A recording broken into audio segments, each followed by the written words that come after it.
Buenas y bendecidas noches, señores. ¿Cómo están? Padre, en el nombre de Cristo te damos gracias por permitirnos llegar a tiempo, Señor, por estar presentes. Gracias por tu palabra, Señor.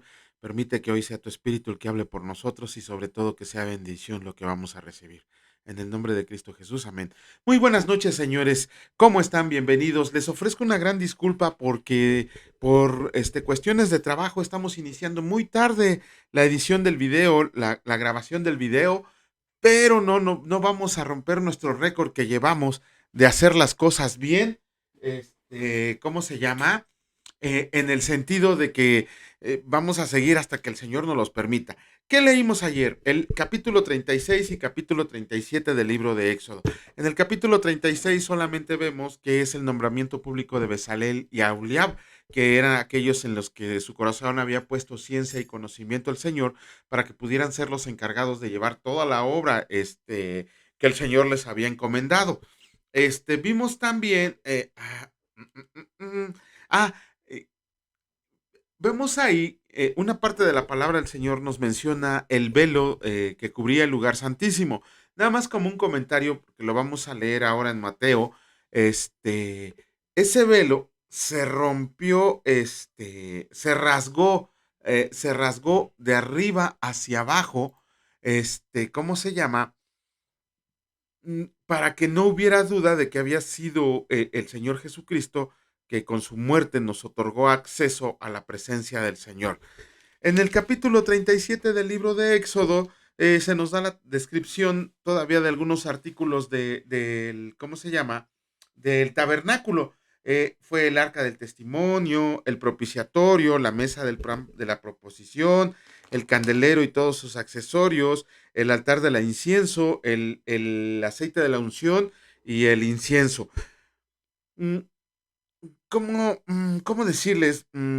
El arca del pacto del Señor, el arca de la alianza, contenía tres cosas, ya se los hemos comentado. Hasta el momento no lo hemos leído.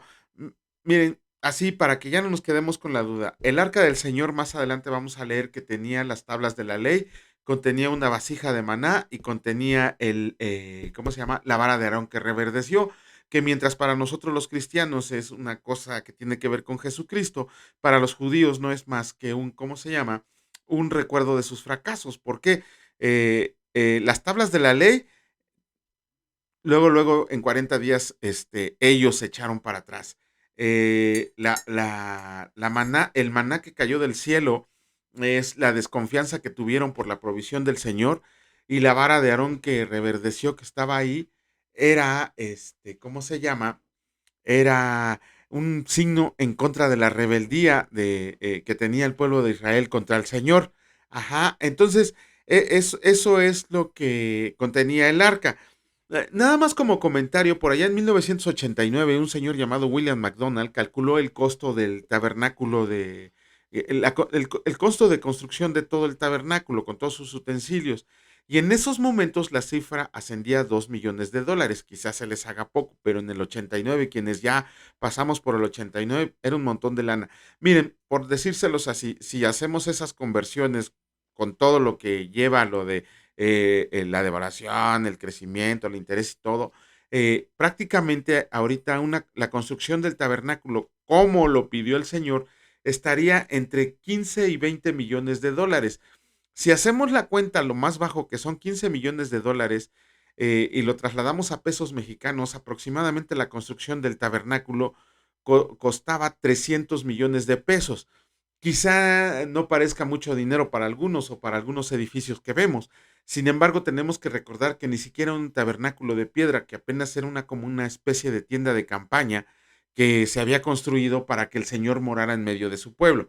Pero bueno, vamos a comenzar con la lectura. En esta ocasión vamos a comenzar con el capítulo 38 del libro de Éxodo, y escrito está: Igualmente hizo de madera de acacia el altar del holocausto, su longitud de 5 codos y su anchura de otros 5 codos, cuadrado y de 3 codos de altura. E hizo sus cuernos a sus 4 esquinas, los cuales eran de la misma pieza, y lo cubrió de bronce. Hizo asimismo todos los utensilios del altar: calderos, tenazas, tazones, garfios y palas. Todos sus utensilios los hizo de bronce, e hizo para el altar un enrejado de bronce de obra de rejilla, que puso por debajo de su cerco hasta la mitad del altar. También fundió 4 anillos a los 4 extremos del enrejado de bronce, para meter las varas, e hizo las varas de madera de acacia y las cubrió de bronce. Y metió las varas por los anillos a los lados del altar para llevarlo con ellas. Hueco lo hizo, de tablas. También hizo la fuente de bronce y su base de bronce, de los espejos de las mujeres que velaban a la puerta del tabernáculo de reunión. El atrio del tabernáculo. Hizo asimismo el atrio del lado sur, al mediodía. Las cortinas del atrio eran de 100 codos de lino torcido. Sus columnas eran 20, con sus 20 basas de bronce. Los capiteles de las columnas y sus molduras de plata. Y del lado norte cortinas de 100 codos. Sus columnas 20, con sus 20 basas de bronce. Los capiteles de las columnas y sus molduras de plata. Del lado del occidente cortinas de 50 codos. Sus columnas de 10 y sus 10 basas, los capiteles de las columnas y sus molduras de plata.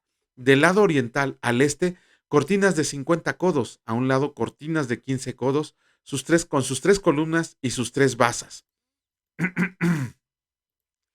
Al otro lado de uno y otro lado de la puerta del atrio, cortinas de 15 codos con sus 3 columnas y sus 3 basas. Todas las cortinas del atrio alrededor eran de lino torcido. Las basas de las columnas eran de bronce, los capiteles de las columnas y sus molduras de plata. Asimismo, las cubiertas de las cabezas de ellas de plata, y todas las columnas del atrio tenían molduras de plata. La cortina de la entrada del atrio era obra de recamador de azul, púrpura, carmesí y lino torcido. Era de 20 codos de longitud y su anchura, o sea, su altura, era de 5 codos, lo mismo que las cortinas del atrio. Sus columnas eran 4 con sus 4 basas de bronce y sus capiteles de plata, y las cubiertas de los capiteles de ella y sus molduras de plata. Todas las estacas del tabernáculo y del atrio alrededor eran de bronce. Dirección de la obra. Estas son las cuentas del tabernáculo del testimonio, las que se hicieron por orden de Moisés, por obra de los levitas bajo la dirección de Itamar, hijo del sacerdote Aarón, y Bezalel, hijo de Uri, hijo de Ur, de la tribu de Judá. Hizo todas las cosas que el Señor mandó a Moisés, y con él estaba Aholiab, hijo de Ahimasac, de la tribu de Dan, artífice y diseñador y recamador en azul, púrpura, carmesí y lino fino.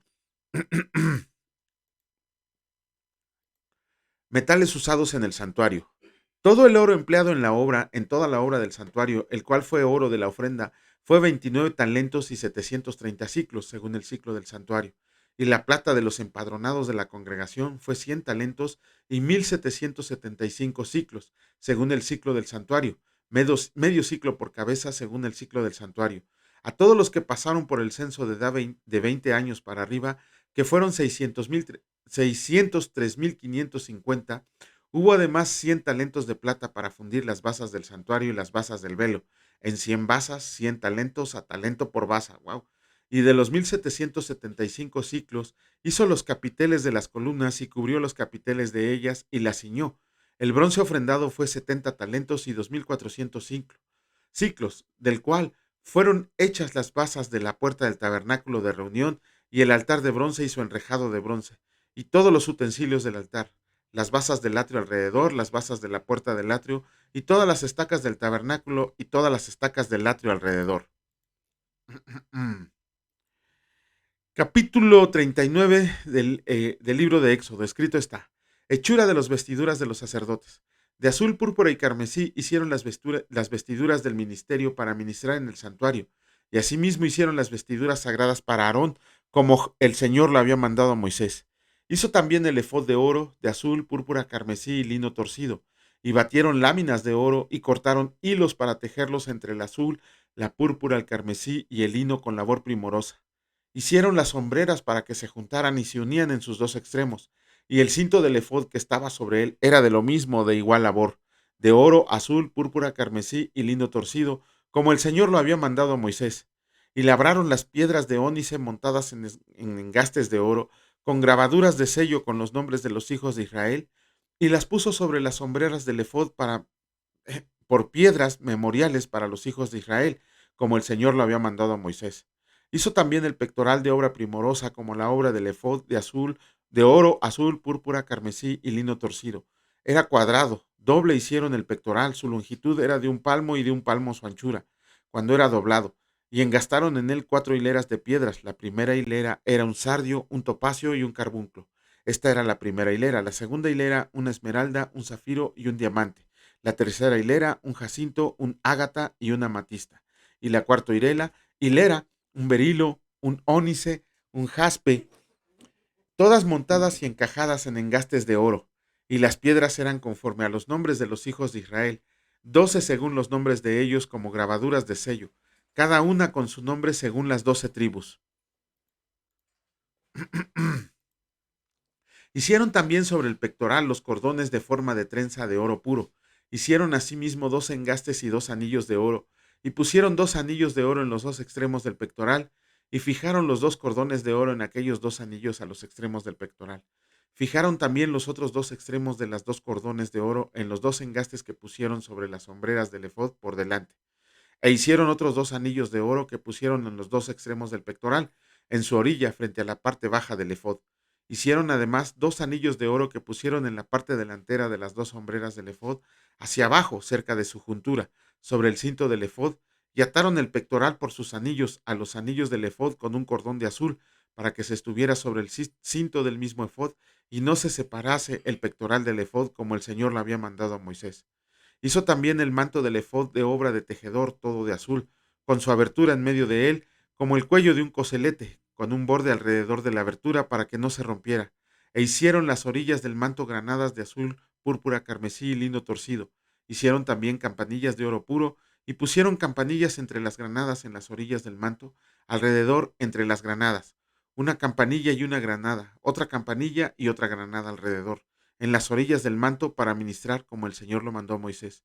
Igualmente hicieron las túnicas de lino fino, obra de tejedor, para Aarón y sus hijos. Asimismo, la mitra de lino fino y los adornos de las tiaras de lino fino y los calzoncillos de lino torcido. También el cinto de lino torcido de azul, púrpura y carmesí, de obra de recamador, como el Señor lo mandó a Moisés. Hicieron asimismo la lámina de la diadema, santa de oro puro, y escribieron en ella como grabado de sello santidad al Señor. Y pusieron en ella un cordón de azul para colocarla sobre la mitra por arriba, como el Señor lo había mandado a Moisés. La obra del tabernáculo terminada. Así fue acabada toda la obra del tabernáculo de reunión, e hicieron los hijos de Israel como el Señor le había mandado a Moisés. Así lo hicieron. Y trajeron el tabernáculo a Moisés, el tabernáculo y todos sus utensilios, sus corchetes, sus tablas, sus barras, sus columnas, sus basas, la cubierta de pieles de carnero teñidas de rojo, la cubierta de pieles de tejones, el velo del frente, el arca del testimonio y sus varas, el propiciatorio, la mesa, todos sus vasos, el pan de la proposición, el candelero puro, sus lamparillas, las lamparillas que debían mantenerse en orden, y todos sus utensilios, el aceite para el alumbrado, el altar de oro, el aceite de la unción, el incienso aromático, la cortina para la entrada del tabernáculo, el altar de bronce con su enrejado de bronce, sus varas y todos sus utensilios, la fuente y su base, las cortinas del atrio, sus columnas y sus basas, la cortina para la entrada del atrio, sus cuerdas y sus estacas, y todos los utensilios del servicio del tabernáculo de reunión, las vestiduras del servicio para ministrar, ay, hasta acá, del servicio para ministrar en el santuario, las sagradas vestiduras para Aarón, el sacerdote, y las vestiduras de sus hijos para ministrar en el sacerdocio, en conformidad a todas las cosas que el Señor había mandado a Moisés. Así hicieron los hijos de Israel toda la obra, y vio Moisés toda la obra, y he aquí que la habían hecho como el Señor había mandado, y los bendijo. Wow. Bueno, mañana, si Dios lo permite, estaremos haciendo el comentario de esto que acabamos de leer y ahora vamos a comenzar con la lectura del capítulo 27 del Evangelio de Mateo. Nada más, híjole, ya no nos va a dar tiempo de hacer el comentario. Vamos a pasar directamente a la lectura y mañana, si Dios lo permite, estaremos haciendo el comentario de lo que leímos el día de ayer. Jesús ante Pilato, capítulo 27 del Evangelio de Mateo, versículos del 1 al 31, escrito está. Venida la mañana, todos los principales sacerdotes y los ancianos del pueblo entraron en consejo contra Jesús para entregarlo a muerte, y le llevaron atado y le entregaron a Poncio Pilato el gobernador. Muerte de Judas.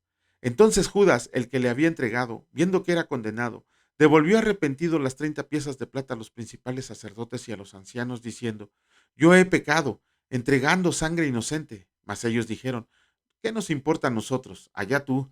Y arrojando las piezas de plata en el templo, salió y fue y se ahorcó. Los principales sacerdotes, tomando las piezas de plata, dijeron, no es lícito echarlas en el tesoro de las ofrendas porque es precio de sangre. Y después de consultar, compraron con ellas el campo del alfarero para sepultura de los extranjeros, por lo cual aquel campo se llama hasta el día de hoy campo de sangre. Y así se cumplió lo dicho por el profeta Jeremías cuando dijo, y tomaron las 30 piezas de plata, precio del apreciado, según precio puesto por los hijos de Israel, y las dieron por el campo del alfarero como ordenó el Señor. Pilato interroga a Jesús. Jesús, pues, estaba en pie delante del gobernador y éste le preguntó diciendo, ¿eres tú el rey de los judíos? Y Jesús le dijo, tú lo dices. Y siendo acusado por los principales sacerdotes y por los ancianos, nada respondió. Pilato entonces le dijo, ¿no oyes cuántas cosas testifican contra ti? Pero Jesús no le respondió ni una palabra, de tal manera que el gobernador se maravillaba mucho. Jesús sentenciado a muerte. Ahora bien, en el día de la fiesta acostumbraba el gobernador soltar al pueblo un preso, el que quisieran, y tenía un preso famoso llamado Barrabás. Reunidos pues, ellos les dijo Pilato, ¿a quién quieren que le suelte? ¿A Barrabás o a Jesús llamado el Cristo? Porque sabía que por envidia le habían entregado. Y estando él sentado en el tribunal, su mujer le mandó decir, no tengas nada que ver con ese justo, porque hoy he padecido mucho en sueños por causa de él. Pero los principales sacerdotes y los ancianos persuadieron a la multitud que pidiera a Barrabás y que Jesús fuera muerto. Y respondiendo el gobernador les dijo, ¿a cuál de los dos quieren que lo suelte? Y ellos dijeron, a Barrabás. Pilato les dijo, ¿qué pues haré de Jesús, llamado el Cristo? Todos les dijeron, sea crucificado. Y el gobernador les dijo, pues, ¿qué mal les ha hecho? Pero ellos gritaban aún más diciendo, sea crucificado. Viendo Pilato que nada adelantaba, sino que se hacía más alboroto, tomó agua y se lavó las manos delante del pueblo, diciendo, inocente soy yo de la sangre de este justo. Allá ustedes, y respondiendo el todo el pueblo, dijo, su sangre sea sobre nosotros y sobre nuestros hijos. Oh. Entonces le soltó a Barrabás, y habiendo azotado a Jesús, le entregó para ser crucificado. Entonces los soldados del gobernador llevaron a Jesús al pretorio y reunieron alrededor de él a toda la compañía, y desnudándole, le echaron encima un manto de escarlata y pusieron sobre su cabeza una corona tejida de espinas y una caña en su mano derecha, e hincando la rodilla delante de él, le escarnecían diciendo, Salve, rey de los judíos. Y escupiéndole, tomaban la caña y le golpeaban en la cabeza. Después de haberle escarnecido, le quitaron el manto, le pusieron sus vestidos y le llevaron para crucificarle. Con eso terminamos la lectura de los capítulos correspondientes del día de hoy. Mañana, si Dios lo permite, queda pendiente el comentario del capítulo, de los versículos finales del capítulo 26 y de lo que leímos el capítulo 27, el inicio del capítulo 27 del día de hoy. Padre, en el nombre de Cristo te damos a ti la gloria, la honra y el poder, Señor, porque eres el único de recibirla. Gracias por permitirnos llegar a tiempo y poder seguir cumpliéndolo con lo que tú nos has ordenado. Te pedimos que hoy, como siempre, Señor, más bien te damos gracias porque hoy, como siempre, tu bendición no se apartó de nuestro lado ni tu provisión. Te agradecemos por el día de mañana, Señor, y te pedimos que siempre, siempre tu Espíritu vaya con nosotros. En el nombre de Cristo Jesús, amén. Que Dios los bendiga, señores, y si Dios lo permite, nos vemos el día de mañana. Cuídense mucho. Hasta luego.